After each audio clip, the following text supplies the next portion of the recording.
When I was 16, I dropped out of school. Unfortunately, my father, he passed, so that's really what made me drop out of school. And then I ended up trying to look for places. I ended up looking up a lot of schools before I found this one. And I called this school and they told me that I could come for registration. And so that's what I did. And that's what started it all. It's different from all the programs I did before because you have to come every day. They have certifications. Attendance is a big thing. But it's really different because you get like face-to-face with teachers. The programs I did before, you didn't get any teachers. They would just give you a book and give you a test and that's all. You didn't really have any help.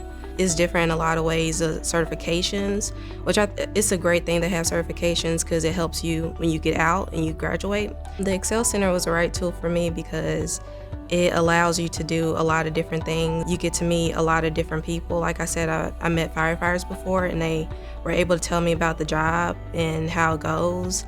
I would give the Excel Center 5 stars because like I mentioned, the teachers, the environment, they are so helpful. The life coaches, they all want you to succeed and they are willing to help you. I'm thankful to the Excel Center because they've opened new doors for me and I don't know where I would be without it. It's not easy coming back to school. It's a difficult thing, especially when you're older, and they make the process a lot easier.